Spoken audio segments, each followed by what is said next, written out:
салом алейкум бачако, салом алейкум. این بلاگرهای تاجیک ویدیوی هنگامه‌سازی را درباره زنهای خیابانی تهیه و نشر کردند که به باز شدن پرونده جنایی آورد. می‌دونستیم که پراسموترش زیاد می‌شود.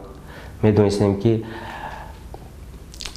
پاپولارنس پیدا می‌کنیم و بسیار چیزا می‌دونستیم و می‌دونستیم که может быть فرود می‌کنن، سوال جواب می‌کنن. اینا همه را می‌دونستیم نه که تا این درجه نه. وزارت کارهای داخلی بعدی 17 ساعت نشر ویدیو در یوتیوب آنها را دعوت و بازپرسی کرد. گفتند این 4 جوان معلومات شخصی را غیر قانونی پهن کردند و اعمالشان غیر اخلاقی بوده است.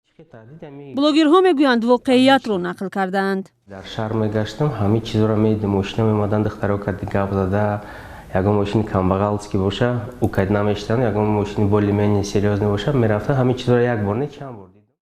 رستم میگوید هدف از ثبت این نوار تغییر مناسبت با تنفروشان و برای ترک این کار به آنها کمک کردن بود. این ویدیو این نوار کمتر باید ما تأثیری ارائه کنیم آدم. کمتر هم تأثیری هم کمتر بمانه هم کمتر چه بگم تربیوی شود گفتن. ما همین ویدیو $1 $1 کار نکردیم. گرچه دیگه هزارها آدم نوشتن که شما برای پول لوبای کار کردن تیار هستید. برخورد مقامات به نوار درباره زنهای خیابانی در شبکه‌های اجتماعی واکنش‌های مختلف به بار آورد. حقوق‌شناسان هم بین عیب اعلام شده و اعمال جوانان ربطی ندیدند.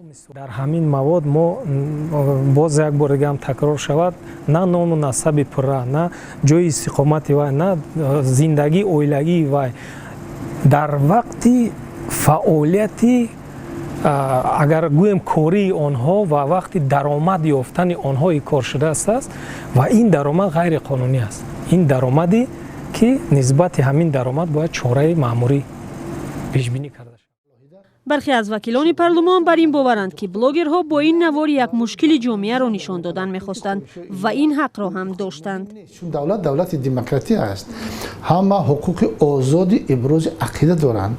زیر ساختارها نیز البته باید این طور حل کنند که ما جامعه را ناآرام نکنیم و دخورگی در فهمیش مردم نافتد که جامعه دموکراتی است برای چی غم میتیان و دیگر. با آنکه بلاگرها در عمل خود یگان جنایتی نمیبینند میگویند به هر حکم حاضرند. возможность نداریم اپا برای که کجای مثال مراجعت کنیم که اون کس مثال ادوکات دستگیری کنند یا که یگان سود همین چیزا همش رسخود است و میدونیم که سراغنا همین جزا را میتیم باید داد او آدمو مثال چی آدم کردن میتونن لیکن возможность финансовом плане باور کنیم اپا نداریم. بر طبق ماده 144 کودکس جنایتی اگر عیب آنها اثبات شود از 10 تا 25,000 سومانی جریمه خواهند شد.